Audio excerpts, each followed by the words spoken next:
Welcome back, scholars, to another video. We're talking about the Mannerism Movement, which was that very speedy, very extreme reaction to the High Renaissance. And just to start, I have former me in a live online lecture that I think brings the hype better than I can do in a pre-recorded. We hit total perfection where you're like, holy crap, that dude paints just like it's a photograph. That lady looks like she could jump out of that canvas and kiss you. That is realism. And then everyone's like, okay, now what? And then there's like crickets. There's like, man, screw realism. Who cares if it looks like a photo, even though we haven't invented photos yet? You know what I mean? Like, what's art if it can't be more than the things that you see in real life? Like, oh, have you seen this daisy before? Great. I've seen a daisy too. Here's a picture of a daisy someone painted. It looks just like a daisy. But what about some total acid trip hellscape? I've never seen that before. Hieronymus Bosch is going to show us. That's what. Right, so returning to the dates being ish, we have that hard stop in 1520 when we've lost everybody but Michelangelo, and we're back to 1600-ish because, again, it's going to depend on the place, the artist, give or take a decade or two in either direction from 1600 before we run into the Baroque movement really making momentum. I have this image in your folder for you to add to your notes leisurely. I suppose you could pause the video right now, but this little list of comparisons that I've made you is available in your folder. And it's just a descriptive set to help you see the kinds of differences we're looking at between the High Italian Renaissance and the Mannerism movement. So where we have normal, universal, ideal, I always joke, the perfectly perfecting perfect, we are moving into a rejection of all of that with abnormal, unnatural, imperfect, artificial, conflicting. Take these down because they will help with your art critiques. Today we're going to bookend with, let's rewind a little bit to remind you where we're starting in the High Renaissance here with Michelangelo's central panel in the Sistine Chapel ceiling. Perfection of natural illusion, an impossible act to follow. But remember, Michelangelo is also the one that outlived his era. So for everyone else, Raphael, Da Vinci, Bramante, they're gone. But Michelangelo lived until 1564. The reaction to the High Renaissance breaks the rules that create the perfect illusion. More fractured and deliberately not smooth, not comfortable, not perfect. It's not wrong because we don't know better. Even Michelangelo himself, who has demonstrated he is the master of knowing how to create those illusions, takes a very deliberate move to distort figures, moves away from mimicking nature, away from humanism, away from Neoplatonism. And this is a reflection in the church that Neoplatonism started being argued, and that was moved away from the mortal human aspects back towards focusing on heaven, the afterlife, and the divine. So there was a reaction to the philosophies of High Renaissance as well. Some may argue that Mannerism is this moment where we can truly say that artists are creating art with a capital A. They're no longer trying to mimic natural observable reality, but rather creating something completely new. In the Sistine Chapel, where Michelangelo has his High Renaissance masterpiece as the ceiling, over 25 years later, he is tasked with the mural on the far chapel wall. As you can see, this is a very different style. Same artist. So let's look at some of these anti-Neoplatonist themes. So remember his sculpture of the Pietà, that sculpture of the Virgin Mary with crucified Christ across her lap. She is the strength. She is the foundational base of that sculpture, both logistically as well as metaphorically. And Christ is the ultimate lamb who sacrificed his life for us in a selfless act. Now look at this very same artist in the Mannerist movement. His Christ and Mary, you can see here in that sort of central medallion, very different. We have Christ, a vengeful, violent, over-muscular, distorted figure casting judgment. And Mary is small and cowering next to him in a very submissive, almost frightened pose. Whether or not she's cowering away from him or sort of trying to hide behind him from all of these crowded, naked souls on the day of judgment. Hell looks terrible down there in the lower right corner. People suffering, twisted bodies packed in. But heaven, the rest of this mural, also looks pretty crowded and awkward. No one looks happy there either. It is not a beautiful place. We seem to be getting back to that idea of medieval Christian ideals of fearing judgment and the divine retribution rather than enjoying life as God's gift to us. So this composition is deliberately tense and crowded. There's chaos, there's instability. It's still Michelangelo, so we have a certain amount of left-right symmetrical balance to the composition, but this is no Raphael, even though I would estimate, eyeballing it here, that the divine sacraments in the library of the Vatican probably has more figures in it than this one, but it's so much cleaner with more space and easy to read. And this is deliberately giving you opposite tones. Look at this man holding his flayed skin. We're going to do a little close up here. This is Saint Bartholomew, and often martyred saints are shown with some artifact that represents their martyrdom or their method of torture and murder. You can remember from the Gothic period, the cathedral at Saint Denis, Saint Denis is carrying his own head in his arms. Here we have Saint Bartholomew. He was martyred by being skinned alive. We're zooming in here because in that high Renaissance meme, the artists like to put their own self-portrait in many of their larger works, often over in the corner, kind of peeking back at us, engaging the viewer, kind of pointing at it, being like, look, I made this, isn't it beautiful? This is Michelangelo's self-portrait. You'll notice it's not the face. The face does not look like Michelangelo. It's the pile of skin. So if you recall from Raphael's School of Athens, you can see Michelangelo's kind of grumpy seated position where he is in the foreground of that composition.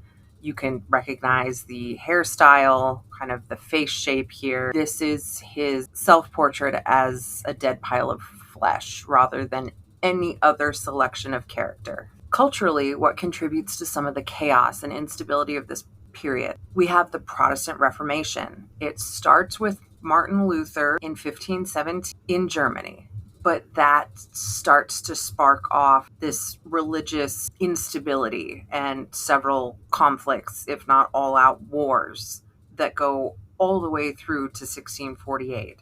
The sack of Rome during a battle between Charles V of France, he leads an army in against the Pope. So this very building was under siege shortly before this mural was commissioned. That means Michelangelo himself, being in Rome, would have seen violence in the streets, people dying, chaos. And so this may be very much autobiographical representation of crowded, tense, uncomfortable crowds and questioning of religious doctrine. For the Catholics, we've got a move to anti-classicism. The church began to preach against humanist and classicist ideals. So the afterlife is more important than our lifetime. Rejection of Renaissance classicism, thinking that the pagans were so smart. Book burning happened for a lot of Greek and Roman philosophy that had become popular again, as well as Machiavelli. His books did not get him his old job back with the Medicis of Florence, but it did get his book burned a few decades later. The medieval period gets called the Dark Ages because classical ideals were not used. But immediately after the High Renaissance, there was a deliberate rejection of these ideals and a movement back towards those more medieval religious ideals. And that is during Mannerism. You're looking at it. In art, the rules created for perfect natural illusion are broken very deliberately to move away from this Here we have an adoration scene. Remember that an adoration scene, every single one you've seen before this, the Virgin Mary is sitting there with baby Jesus on her lap, and everyone is coming to bring gifts and meet the baby, and it's quite a joyous occasion. This piece by Pellegrino Tabali is very unperfected. There is still a use of foreshortening to create perspective. Check out that angel coming in there at great speed as a beautiful foreshortened action figure. But that is only there to serve the purpose of adding momentum. It's not there to imitate nature. It doesn't mean that he doesn't know what he's doing. I cannot stress that enough, especially sort of proven in this post-Renaissance period. He's choosing to create this distortion. The composition is deliberately confusing. There's no comfy foreground for us like we had in the Renaissance. That is a big part of Mannerism. They've taken our foreground away. You are now packed up against the action of the scene. We've got odd angles and awkward positions of figures. I've got a term down there for you, the twisted figure in the foreground here with the sort of blue breeches on. He is a representation of what we would call figura serpentinata, or snake-like figure, right? Where we've got more than, contrapposto, your body is slightly asymmetrical because you're relaxed with all your weight on one foot. Figura serpentinata is quite another thing. It is a snake-like back and forthing at every possible joint that the human body can take a turn. It's turning, sort of sometimes like unnatural, like doing the limbo rock, where it just really arches and curves in unnatural ways. This S shape for a body posture is very popular in Mannerism. All of this rejection of naturalistic humanism is a distortion that is pushing back against the Renaissance. And it was thought that Mannerism has more style and is greater than the High Renaissance because it is unique from reality. It's not simply trying to mimic or copy it. Notice the colors. Here's another big part of the Mannerism Movement checklist. Color palette. You're going to get tertiary colors, weird pastels. Sometimes it's been described as sour. So also interesting use of color. Like, why is that dude's leg green? Perhaps he is someone coming to look for a miracle of healing from the baby, but it's all very crowded, uncomfortable, and chaotic, so it's hard to say. We've got this urine yellow here. Of course, the Virgin Mary can always be seen in her ultramarine blue, but there's changes to the choices in color schemes, and sometimes we have rather unnatural complexions to people as well, something artificial about it or off. Also, the use of space. There's certainly like an artificial either shallowness to the depth of the field or an artificial compaction of the figures or the composition. So in art, the rules created for perfect natural illusion are being broken deliberately to move away from this ideal mortality, just as I said. And now we're looking for something that is not of this world, exactly how we see it. Remember this from our proportions part of the art toolkit in week 1, distortion. First, look at the tiny, tiny man in the corner. You can see the use of linear perspective tells us he can't be very far behind the Madonna. He's not in the extreme background. He's not far away. He's just distorted into hierarchical proportion. Madonna herself has these huge, giant legs, long hands and fingers, and a long curved neck. She's also, especially if you look at her neck, is emphasized in a sort of figura serpentinata as her body moves back and forth and back at each of those joint positions. The baby is also elongated in a strange position. Remember back to Michelangelo's page, it kind of looks like a foreshadowing of his death as a man, but in a representation of him as a baby. And you'll notice this very particular nodding back to. This is why I can argue quite strongly that we aren't just going in a new direction for our art. We are actively commenting on and rejecting the High Renaissance.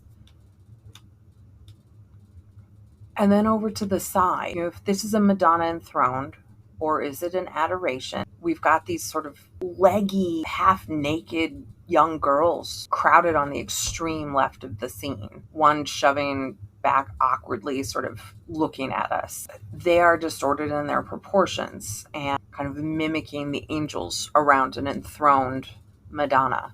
Also, remember, we're rejecting classicism at this time. So if you look at that column in the background that holds up nothing, along with that theater curtain behind there, as well as a little bit of fantasy, misty background that's maybe a nod to Da Vinci, that it is highlighting the artificiality of perhaps even classicism, but the fact that this is not being set in a beautiful Roman ruin. It is put on an artificial set piece with a partial column in the back, just nodding to and almost satirically making fun of the entire concept of classicism. And so you can see not only this direct conversation with High Renaissance, but how this artist is showing us that they know all of the rules of the High Renaissance, and everywhere that they've broken them and distorted the figures and distorted the composition, it's drawing our attention to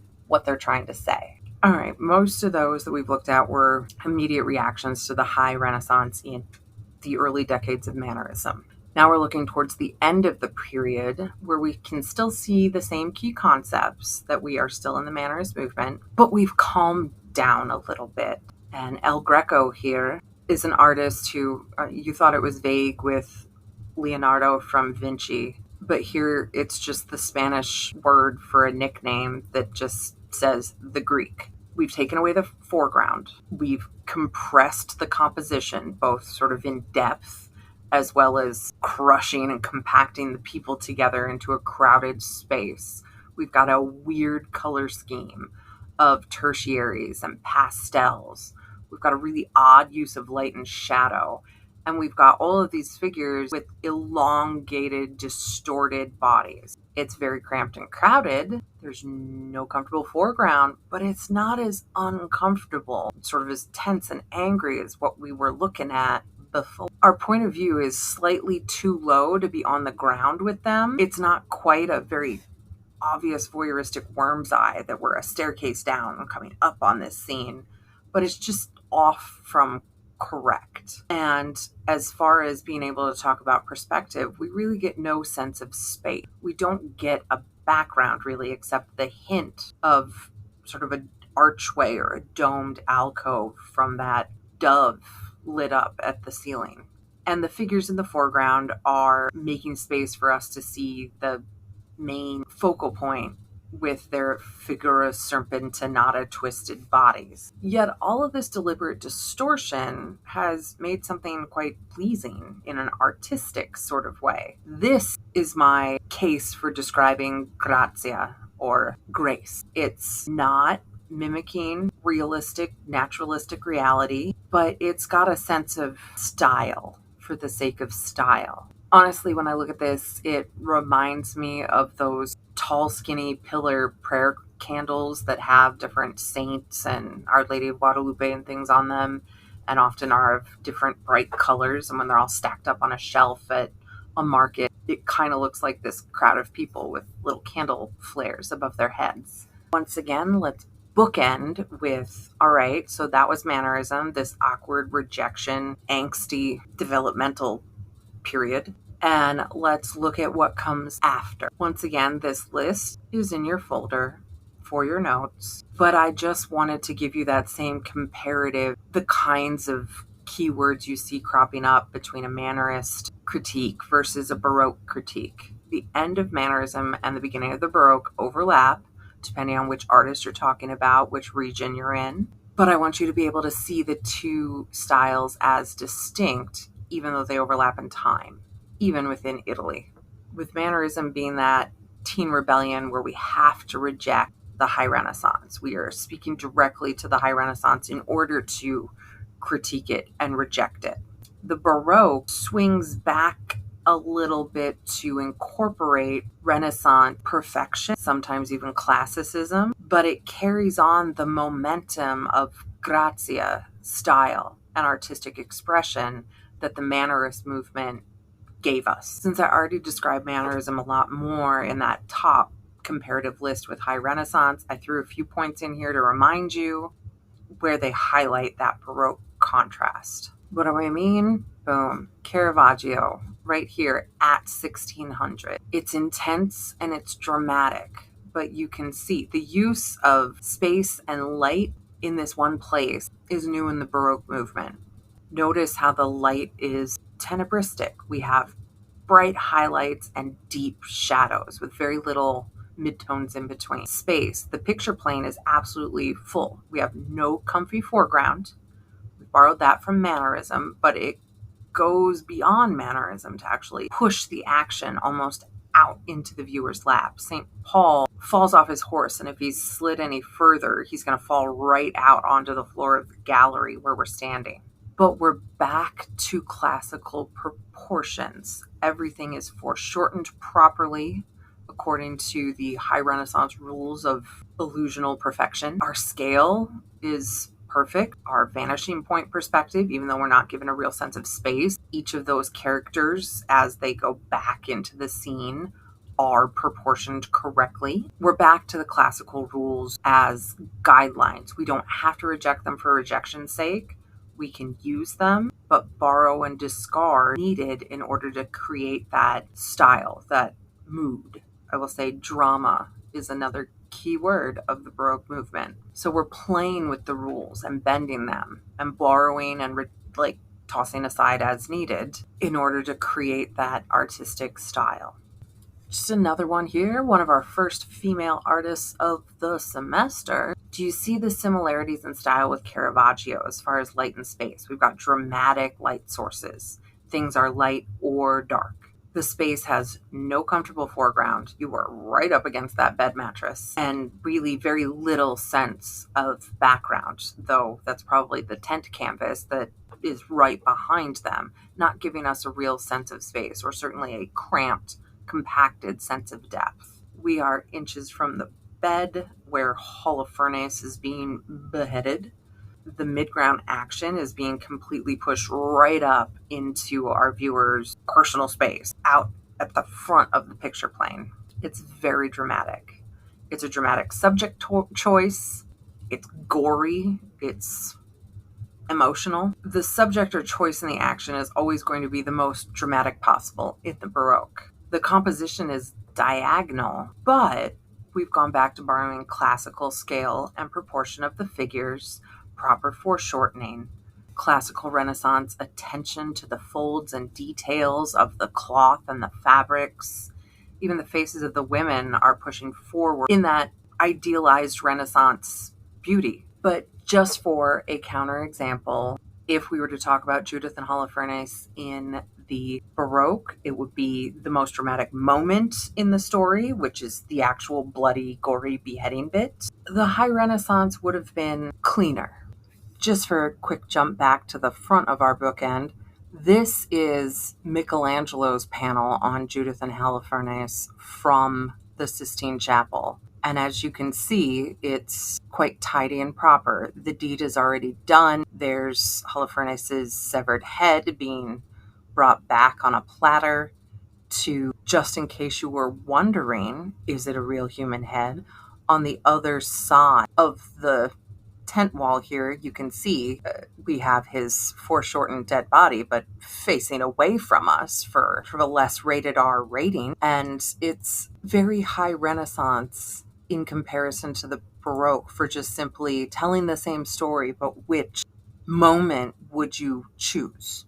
I hope this helps as an understanding of the terminology and the sorts of things to look for when describing or discerning between Mannerism Movement works of art and what that sort of meant for the larger culture historically, socially, in this period as we move away from that very serious question of, once we've hit perfection of illusion of depth and proportions of the human figure and female beauty, where do you go after that? This is where we went 500 years ago when we were presented that same question.